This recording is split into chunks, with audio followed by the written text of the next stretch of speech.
Okay, so we're making a name tag here, and I measured the gold name tag that I have here already to be 3 inches wide and 1.5 inches tall. So we're going to grab our box and we're going to make a box here and make it 3 inches wide and 1.5 inches tall.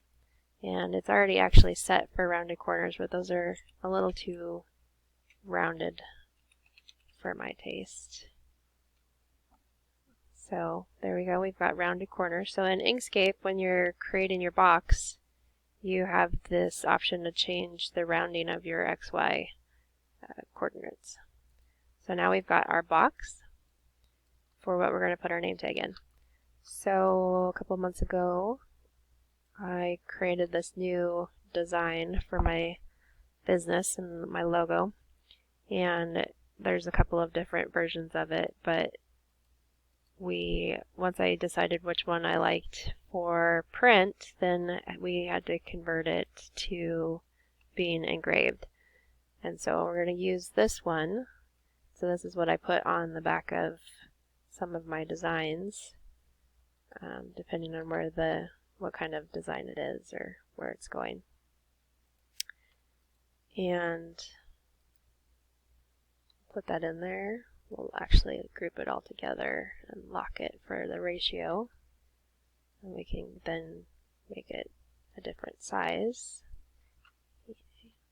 We want to change, our stroke is actually way too big on this.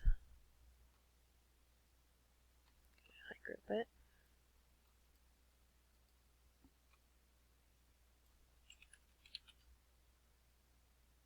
Make it a little bit more realistic here.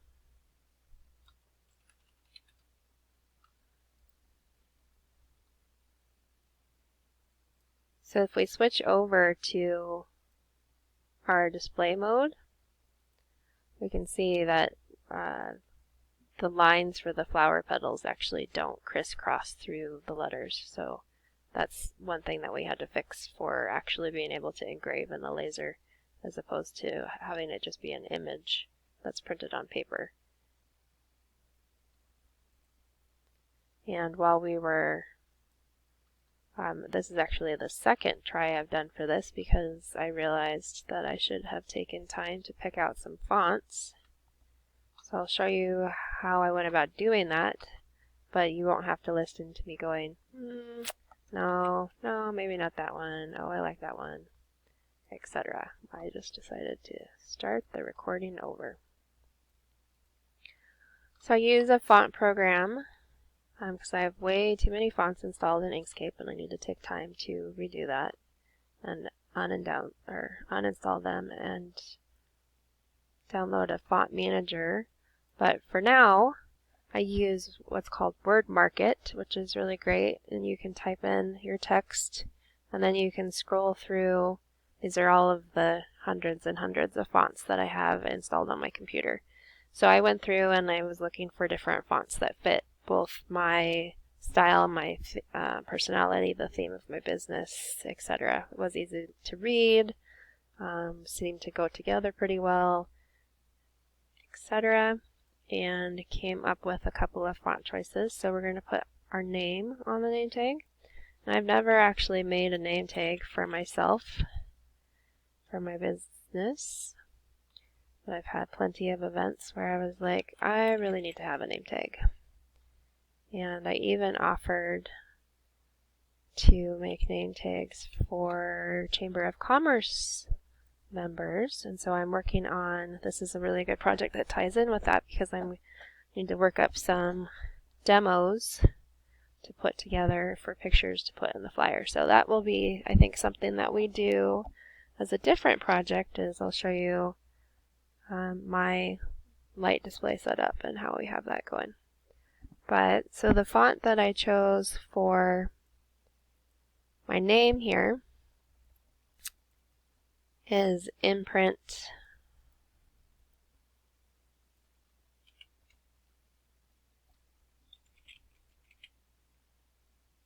MT Shadow. Are you going to do it?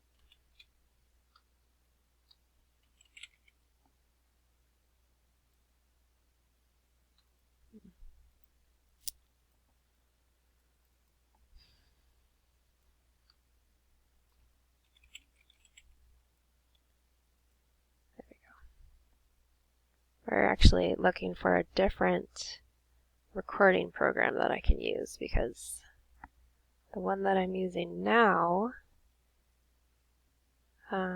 has some technical difficulties with Inkscape and being able to do items in the background. They're interfering with each other. And for sake of we actually are going to do, so I need some kind of other tagline on here because I always get questions of, well, what's Pauseibilities?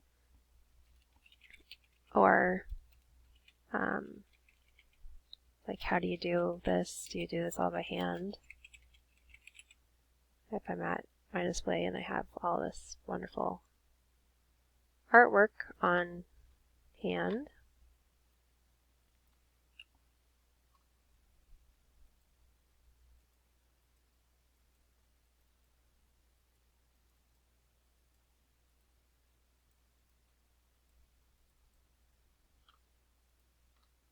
So I wanted something a little more scripty. So I found free pen.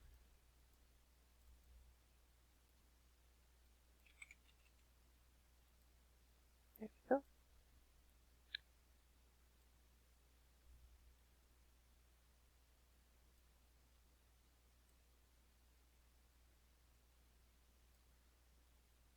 And I also really liked it because it just seemed to perfectly nestle right in together with the logo. So for this, we can actually just center it here. Bring the logo down just a little bit, maybe over, a little bit smaller.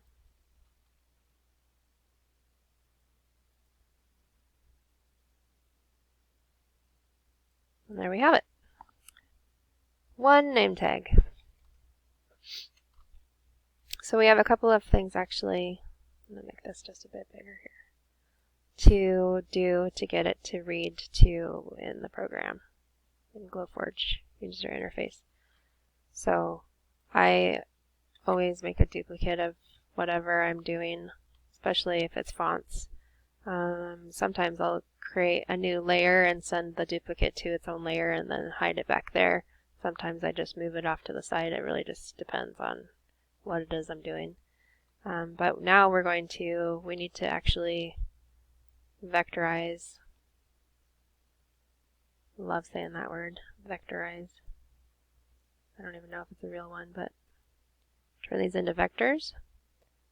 So now they have their own paths. But this one is all linked together. So there's a couple of extra steps I'll show you on the display side. Outline mode, we have to weld this all together. So the laser is going to treat this as empty space basically. It's going to turn itself on and off when they overlap. So we need to make sure that they go together. So to do that, we're just going to choose it and we're going to go path, combine, path, union. And there we go. Now they're all one continuous engrave. And I'm curious to see how it'll come out because this is a kind of a choppy font. But it'll be fairly tiny. I mean, we're talking, the whole name tag is only 3 inches wide, so.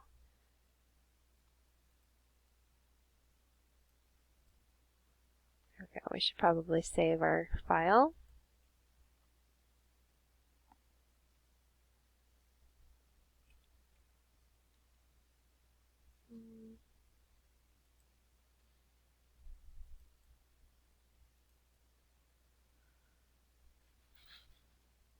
Wow, put it in here.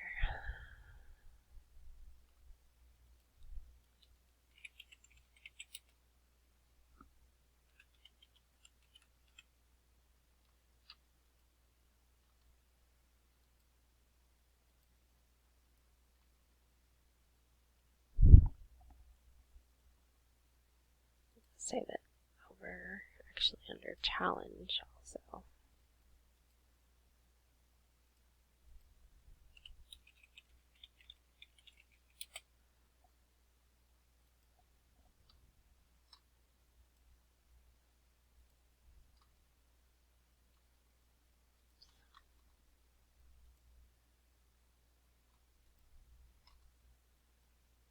So we were going to do finish our staff that we started yesterday, but the paint is taking longer to dry than I would like. It's not very warm out, and so I had to bring a lot of finish the pieces inside, so it's not completely done yet.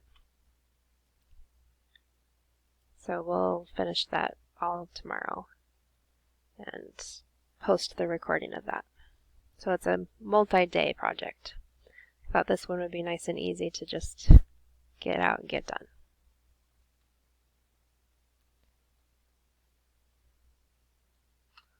So then we're going to position this on our wood. This is cedar, which I've never lasered on before.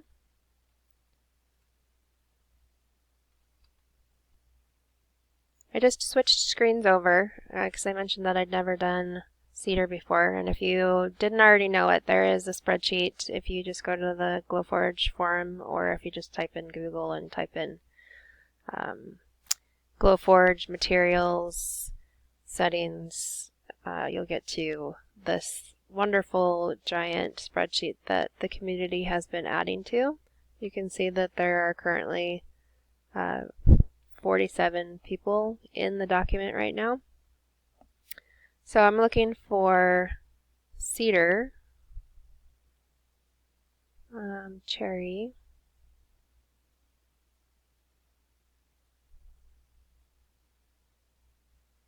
maybe under red cedar, red oak, nope.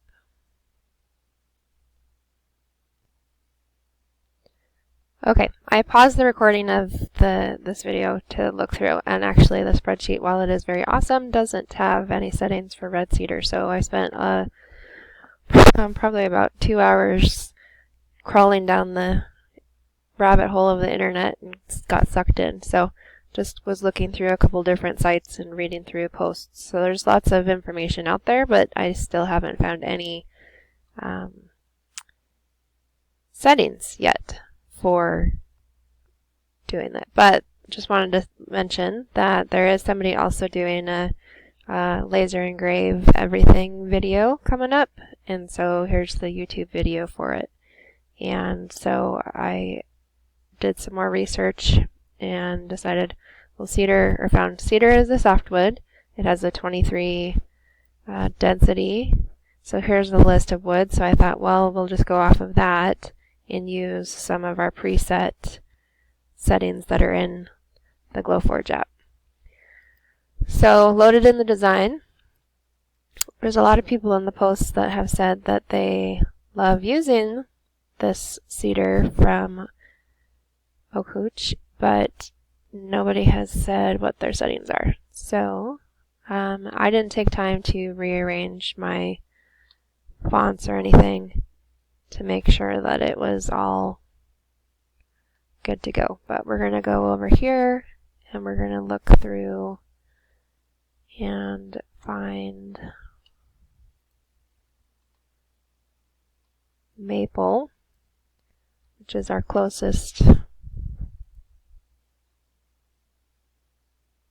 medium maple hardwood.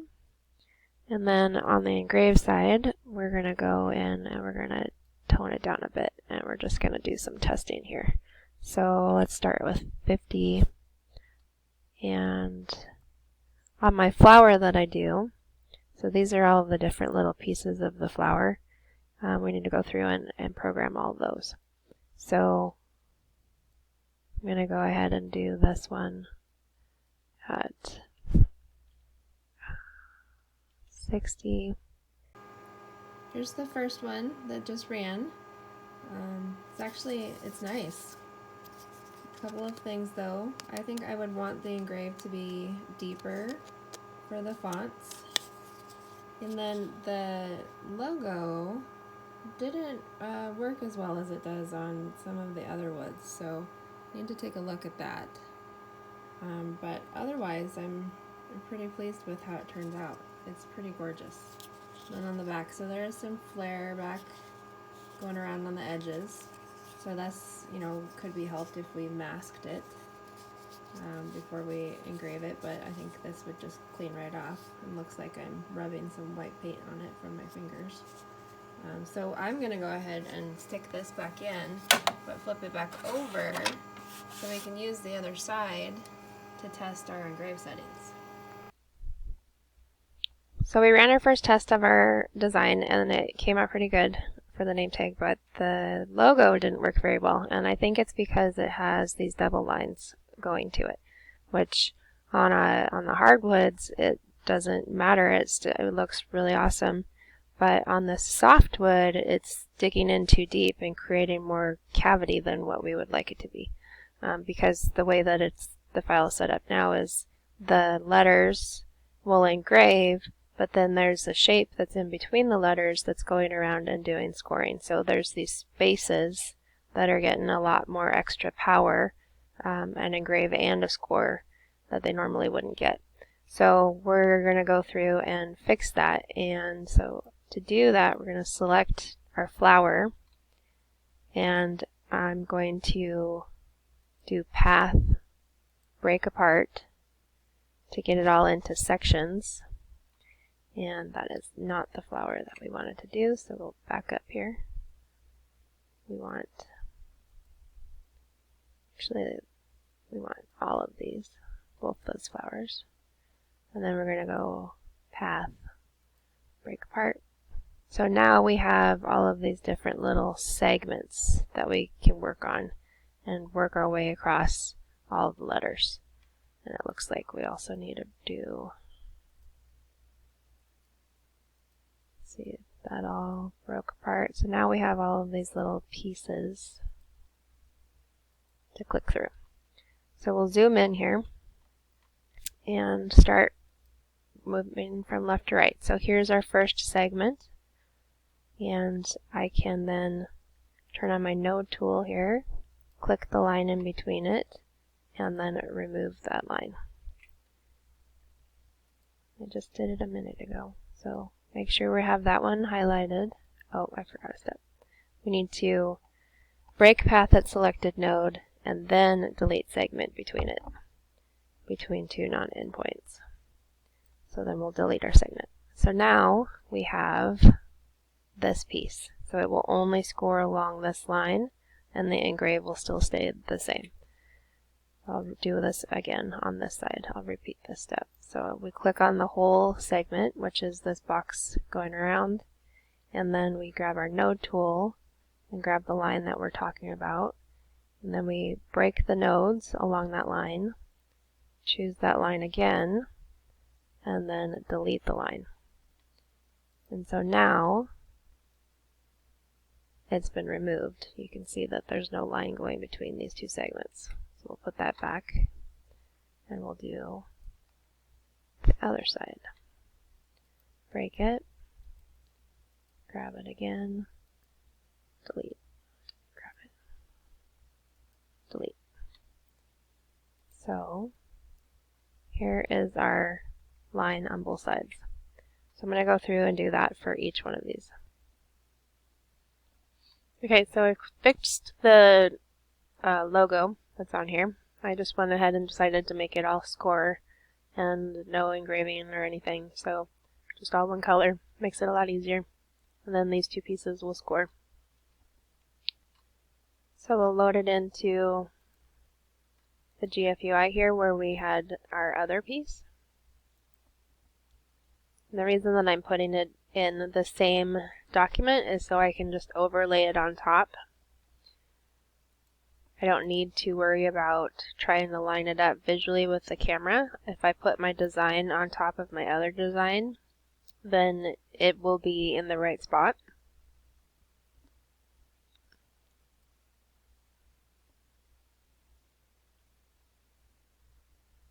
Just like that. And I know which ones are the new ones based on it flipped itself over to being the proof grade settings again, as opposed to seeing all of these manual ones. So I had said I wanted it to be a little bit deeper for the engrave. So all of our ones that we want to turn off are down on the bottom here. and all of the ones that we want to keep are up here. So we're going to go ahead and go through and modify this here. I don't think full power is going to be, but we had 50, so let's try 80. And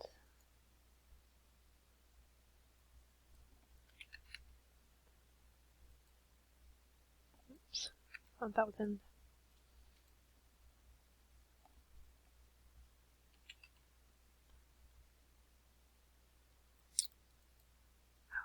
Gotta flip it back over here. Engrave. I wonder it's having problems.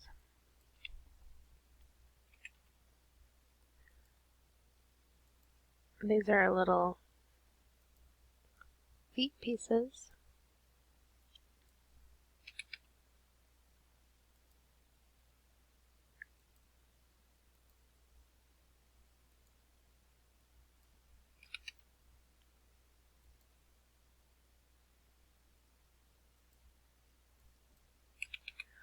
And I'm just kind of making up settings here. We don't actually have to cut it out. And then we want this to be up above it. And we're going to score the whole thing with our draft score.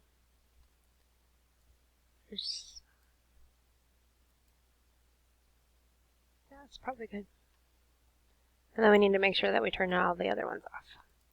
So we're just going to step through and ignore all these.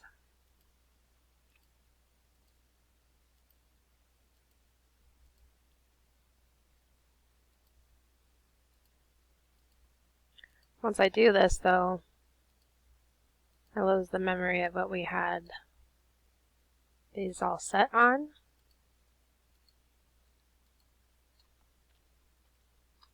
And we're ready.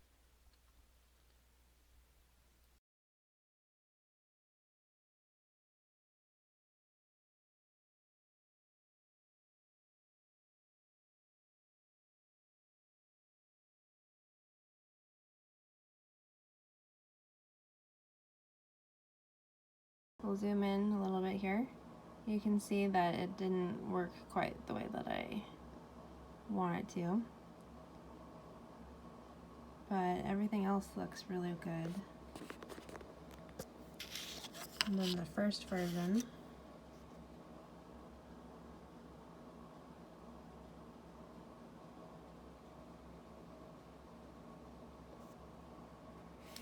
So, definitely gonna have to keep learning on this and working on the logo, but I think for now we're just gonna call it a night, and I think I'll probably just pull out Pauseibilities and use the icon instead because I have just the flower, so I'll have the flower just by itself, and then I'll put Pauseibilities instead of somehow down here instead of having it up there.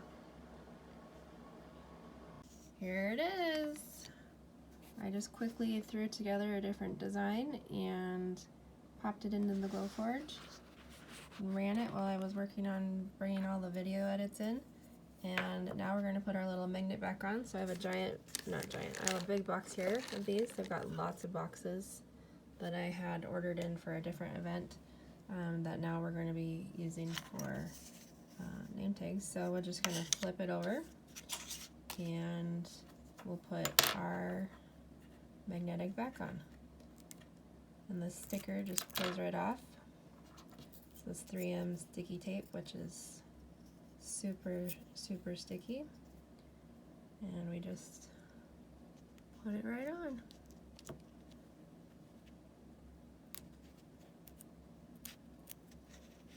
One-handed. Easy.